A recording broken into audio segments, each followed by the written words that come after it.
आशा करता हूं आप सब बहुत अच्छे होंगे। मेरा नाम है सिद्धांत अग्निहोत्री। स्टडी आईक्यू पे आपका बहुत बहुत स्वागत है। दोस्तों, आज हम एक सेंसिटिव टॉपिक की बात करेंगे, एक संवेदनशील टॉपिक की बात करेंगे। विक्टिम की टेस्टिमोनी कितनी ज्यादा इंपॉर्टेंट है। अगर मान लो सीमेन या स्पर्म नहीं मिला हो तो क्या इसका मतलब यह है कि रेप नहीं हुआ? यह आर्टिकल इंडियन एक्सप्रेस में है, बहुत अच्छे से डिस्कस किया गया। यहां पे बताने की कोशिश की है जो एडीजी एडिशनल डायरेक्टर जनरल का जो बयान आया है कि भाई देखो, हाथरस गैंग रेप में कोई सीमेन और स्पर्म तो मिला नहीं। तो क्या जो विक्टिम की टेस्टिमनी है दैट इज इनफ? सिर्फ स्टेटमेंट के बेसिस पे हम किसी को सजा दिला सकते हैं? कितना ज्यादा इंपॉर्टेंट है विक्टिम की टेस्टिमनी, हम इस लेक्चर में जानेंगे। बहुत सारी ऐसी बातें करूंगा जो हो सकता है थोड़ा सा आपको अनकंफर्टेबल कर दे, तो उसके लिए थोड़ा सा तैयार रहिएगा। बट याद रखिएगा, ये सब हमारे रूल बुक्स में है, लॉ में ये सब डिफाइंड है, तो मुझे ये आपको बताना पड़ेगा। चलिए आगे बढ़ते हैं। ट्विटर पे मैं आ गया हूं, ये रही मेरी आईडी, आप मुझे फॉलो कर सकते हैं। और यूपीएससी के स्मार्ट कोर्सेज आते हैं, स्टडी आईक्यू का ऐप डाउनलोड करके आप इन कोर्सेज को अवेल कर सकते हैं। साथ ही साथ आपको एक और चीज बता दूं, मैं इंस्टा पे आ गया हूं और आप मुझे फॉलो करिए। एक महीने से मैं कोई क्वेरीज आंसर नहीं कर पा रहा हूं, आई एम रियली सॉरी। आज से रात 8 बजे से 10 बजे तक हर रोज मैं क्वेरीज आंसर करूंगा। तो उत्तर प्रदेश के जो एडिशनल डायरेक्टर जनरल हैं Prashant Kumar, law and order के, उन्होंने ये बोला, फॉरेंसिक साइंस लेबोरेटरी की रिपोर्ट आई है हाथरस केस में, और उसमें ये आया है कि देखो कोई सीमेन और स्पर्म तो मिला नहीं। तो जब मिला ही नहीं विस्केरा सैंपल में, दैट मीन्स रेप हुआ ही नहीं। भाई कुमार के स्टेटमेंट का तो यही मतलब निकाला जाएगा कि रेप एलिगेशन जो लगाए गए हैं वो तो हुआ ही नहीं है ना, रेप ही नहीं हुआ। तो कॉज ऑफ डेथ, मौत हुई कैसे? Trauma by assault. अब ये बहुत सारे लीगल एक्सपर्ट्स ने चैलेंज कर दिया है। ये जो स्टेटमेंट और जो रिपोर्ट है, ये बहुत सारे लीगल एक्सपर्ट, जब आप देखेंगे, जब आप सुनेंगे इंटरव्यूज, बहुत लोगों ने इसको चैलेंज किया है कि ये मतलब ये समझ नहीं आ रहा कि ऐसा क्यों हुआ। हालांकि अभी हम समझेंगे, और जब ये लेक्चर खत्म होगा तो आपको फिर सब कुछ समझ में आ जाएगा कि ये स्टेटमेंट दिया क्यों गया है। पहली बात तो ये है कि बहुत सारी ऐसी रिपोर्ट चल रही हैं, कुछ फेक वीडियो जो है वो विक्टिम्स के फैलाए जा रहे हैं, जो मर गई है उसके फेक वीडियोस। और बहुत मतलब मुझे भी कुछ बच्चे पूछ रहे हैं कि सर क्या वाकई में हाथरस में रेप नहीं हुआ था? एक चीज मैं आपको बता दूं, मैं ज्यादा तो इस पर कमेंट नहीं करूंगा, थोड़ा सा कॉन्ट्रोवर्शियल हो जाएगा क्योंकि बहुत ज्यादा डिवीजन है, लेकिन एक चीज आप समझ लीजिए,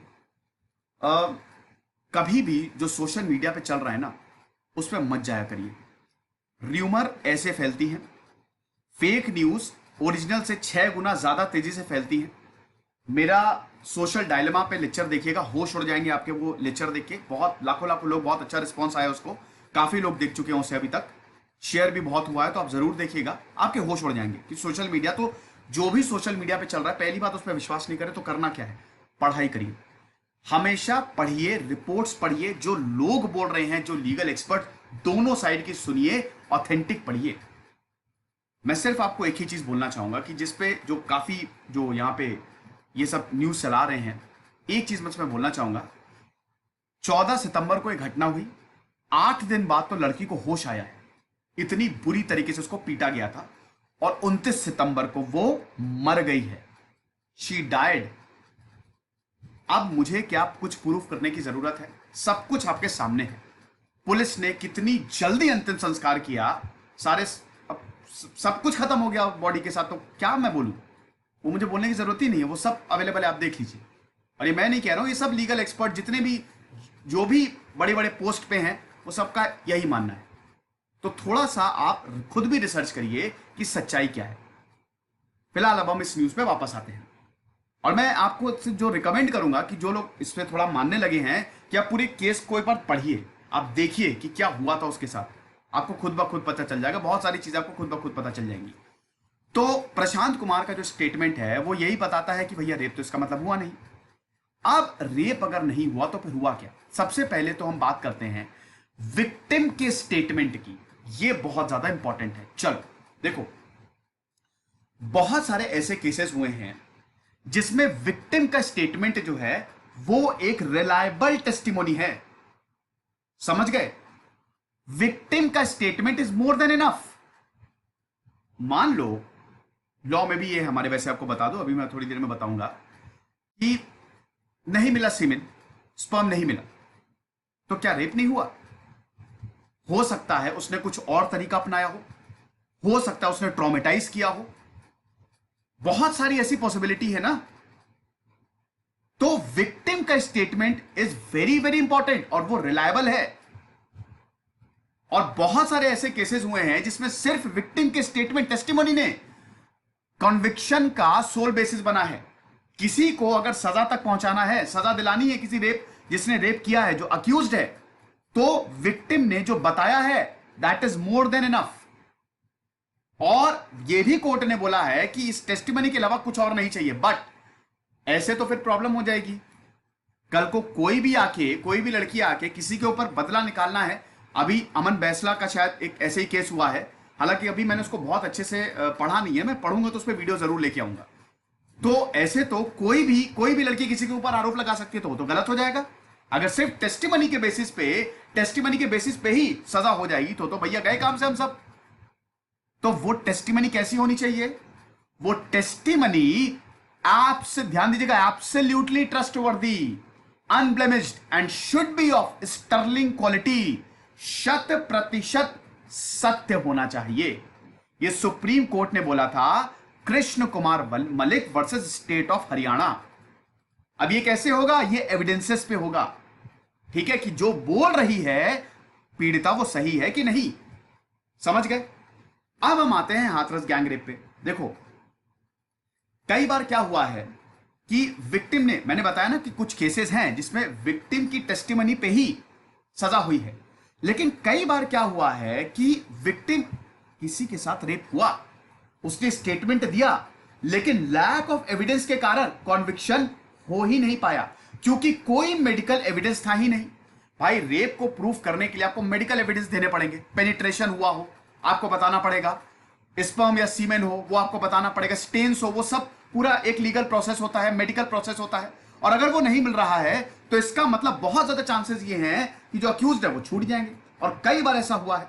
लेकिन हाथरस केस में भाई, विक्टिम को जब होश आया, उसने बकायदा स्टेटमेंट दिया है, ठीक है। विक्टिम ने ये बोला है अपने स्टेटमेंट में, in her statement to doctors, victim ने खुद बोला है कि physical assault as well as complete penetration by the penis of the vagina, ये विक्टिम का स्टेटमेंट है। 8 दिन बाद होश आके, ध्यान दीजिएगा, मैं इस पे बहुत ज्यादा जोर डाल रहा हूं। आप समझ रहे हैं कि नहीं? मैं जो बोल रहा हूं समझने की कोशिश कीजिए, थोड़ा सा दिमाग दौड़ाइए, ठीक है। आप खुद सोचिए, मान लीजिए, चलिए मैं ही हूं, मैं अपने ऊपर ही ले लेता हूं, मेरे ऊपर कुछ बहुत खराब हुआ, मैं बेहोश हूं, ठीक है। 8 दिन बाद जब मुझे होश आएगा ना, मेरा दिमाग काम नहीं करेगा, वही ट्रॉमा घूमेगा मेरे दिमाग में कि मेरे साथ हुआ क्या, कैसे मुझे मारा गया। और जब पुलिस आएगी ना, तो मैं झूठी गवाही नहीं दूंगा किसी को फंसाने के लिए। ये तो इतना तो साइकोलॉजी हर किसी को ही पता है, समझ रहे? तो ये विक्टिम का स्टेटमेंट है। तो भैया अब यही बहस शुरू हो गई है, क्या विक्टिम का statement is not more than enough, सजा दिलाओ। लेकिन हमारा जो लॉ है, हमारा कानून है, उसके बेसिस पे भी हमको चलना है। हम किसी भी बेगुनाहों को सजा नहीं दे सकते भाई। बनाना रिपब्लिक तो हम है नहीं कि किसी को पकड़ के डाल दिया जेल में और फिर उसको सजा दे दी, ऐसा तो होना नहीं है। दोनों पक्ष को बचा, मतलब इधर जो अक्यूज्ड है उनको भी मौका मिलेगा अपने बचाव करने के लिए, ये भी पक्की बात है कि नहीं? तो विक्टिम ने अपने स्टेटमेंट में बकायदा ये बोला है, समझ गए? अब आगे बढ़ते हैं, लॉ क्या कहता है। Law medical examination of the rape victim के बारे में क्या कहता है, देखो। Section 164A of the code of the criminal procedure ये कहता है कि जिस औरत के खिलाफ रेप हुआ है, कमिट किया गया है या अटेम्प्ट हुआ है, उसको कौन एग्जामिन करेगा? Medical practitioner.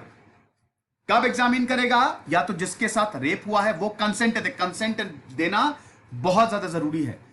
कोई भी ऐसी चीज जो आपके शरीर में जाएगी, उसका कंसेंट आप देंगे, याद रखिएगा।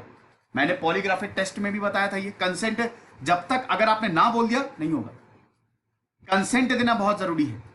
नहीं तो अगर वो, मान लीजिए वो जो औरत है वो नहीं दे, उस हालत में नहीं कि वो कंसेंट दे पाए, तो वो इंसान कंसेंट देगा जो उसके बहुत क्लोज है या फिर जो कंपीटेंट इनफ है, उसके बिहाफ पे, औरत के बिहाफ पे कंसेंट दे सकता है, तब जाके मेडिकल एग्जामिनेशन होता है। और वो एग्जामिनेशन विदाउट डिले होगा। देखिए, ज्यादा देर हम नहीं कर सकते वरना सबूत मिट जाता है, तो कोई भी डिले नहीं होना चाहिए। रिपोर्ट में क्या क्या चाहिए? जो रिपोर्ट लगती है ना, पहले मेडिकल एग्जामिनेशन आता है, फिर रिपोर्ट आती है। अब रिपोर्ट में क्या क्या होता है? रिपोर्ट में सबसे पहले तो आइडेंटिटी क्या है, एज कितनी है, जो डीएनए सैंपलिंग, डीएनए प्रोफाइलिंग की है ना, उससे जो मटेरियल मिला है वो, इंजुरी हुई है उसके marks, mental condition of the women कैसी है, या जो भी मटेरियल है, जो रीजनेबल डिटेल है। सबसे इंपॉर्टेंट दोस्तों, यही मेडिकल एग्जामिनेशन होता है। रेप केसेस में यही मेडिकल एग्जामिनेशन जो है ना, ये डिसाइड करता है कि सजा होगी कि नहीं, 80 to 90% केसेस में, क्योंकि इससे सब कुछ पता लग जाता है। अब अगर ज्यादा देर हो गई तो सबूत मिट जाएंगे, और ये कई केसेस में होता है। ज्यादा देर के कारण क्या होता है? सबूत ही मिट जाते हैं, तो हो चुकी सजा।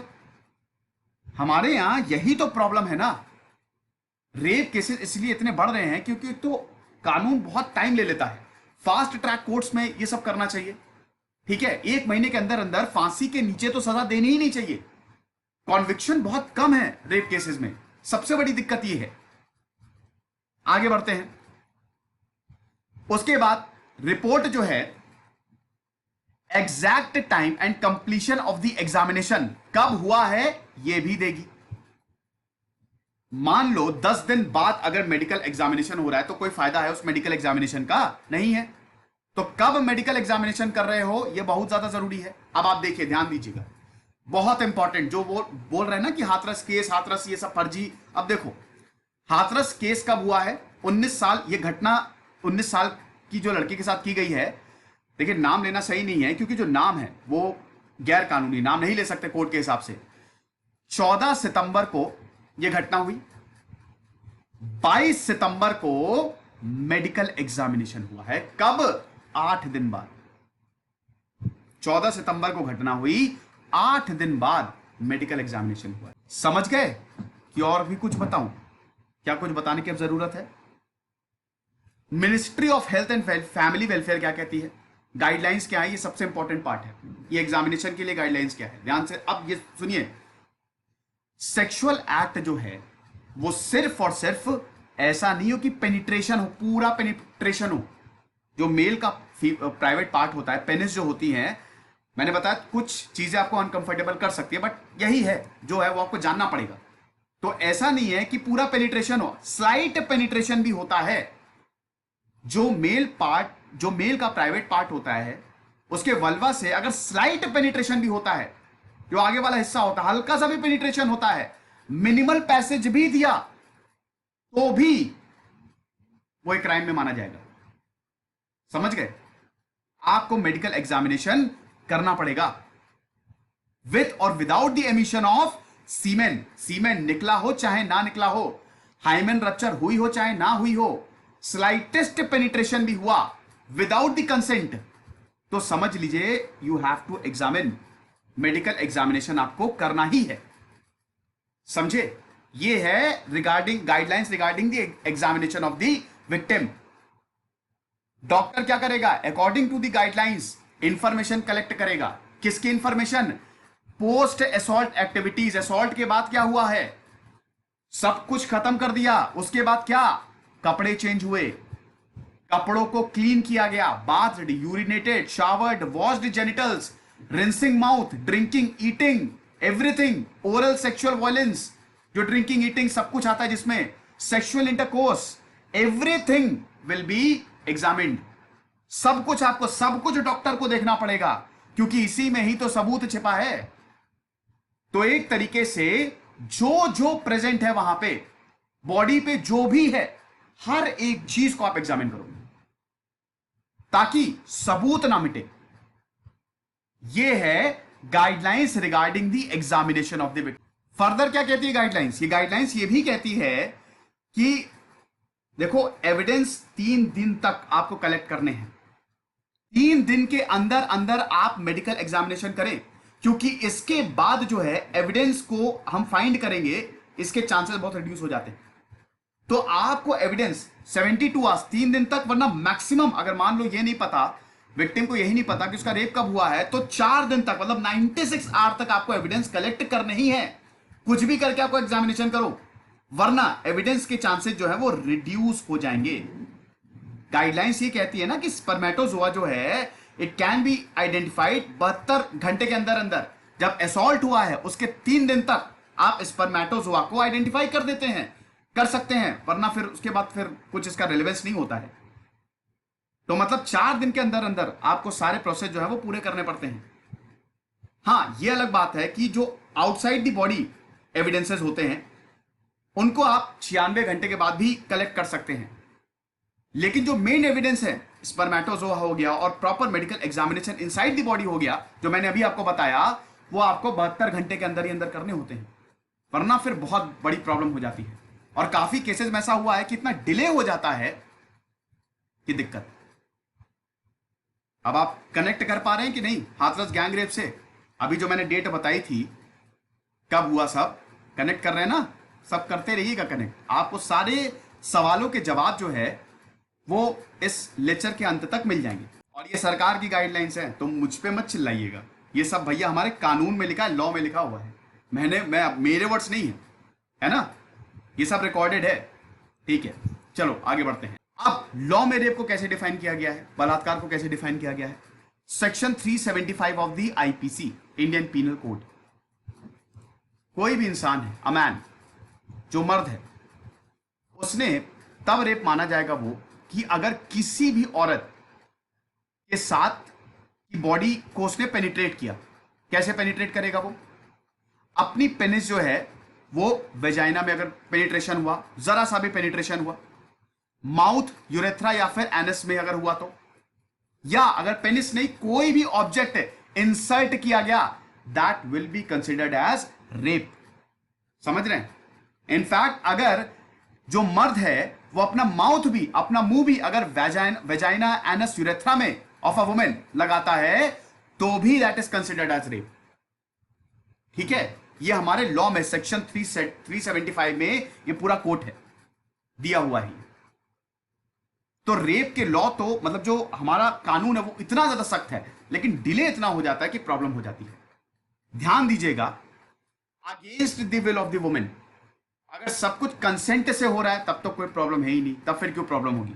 विदाउट कंसेंट हो रहा है तो फिर बहुत बड़ी प्रॉब्लम होगी, याद रखिएगा। साथ ही साथ अगर आप किसी औरत को नशा दे रहे हैं, कई बार होता है ना कि ड्रिंक्स में कुछ मिला दिया तब गलत काम हुआ, वो भी गलत है, उसमें भी आपको सजा मिलेगी। समझ रहे हैं? तो ये सब लिखा हुआ है, आप देख लीजिएगा जो मैंने बताया है। सजा क्या है? 10 साल की सजा कम से कम आपको मिलेगी, और अगर विक्टिम की मौत हो गई, गैंगरेप हुआ उसका, 20 साल की सजा आपको कम से कम मिलेगी। फांसी भी हो सकती है, फांसी के नीचे तो कुछ देना ही नहीं चाहिए। ठीक है, लास्ट, क्या कोर्ट ने यह बोला है कि एब्सेंस ऑफ सीमेन स्टेन्स जो है विक्टिम के पर्सन या क्लोज पे, उसके बिहाफ पे भी सजा दी जा सकती है? बिल्कुल। सुप्रीम कोर्ट ने 2014 में बकायदा बोला है कि जरूरी नहीं है कि कंप्लीट पेनिट्रेशन पे ही रेप माना जाए, स्लाइट पेनिट्रेशन भी हुआ, that is sufficient enough to make out an offence of rape, and depth of penetration is immaterial. समझ रहे हैं? ये लेक्चर था, बहुत धीमे धीमे मैं चला हूं, लेकिन आई होप मैंने आपको एक एक चीज क्लियर कर दी। अब आखिरी में यही बोलना चाहूंगा भैया, देखो ये इंडियन एक्सप्रेस का आर्टिकल है, ये सब हमारे लॉ में लिखा है, ये मेरे वर्ड्स नहीं है। बाकी आप पढ़िएगा जरूर, सोशल मीडिया पे जो चल रहा है वो उसको आंख बंद करके विश्वास मत किया करिए, जरूर रिसर्च करिए, तभी आप एक इंटेलेक्चुअल बन पाएंगे। तो आई होप ये लेक्चर आपको मतलब इसमें समझ में आया होगा। खुश रहिए, पढ़ते रहिए। जैसे सिद्धांत अग्निहोत्री, साइनिंग ऑफ।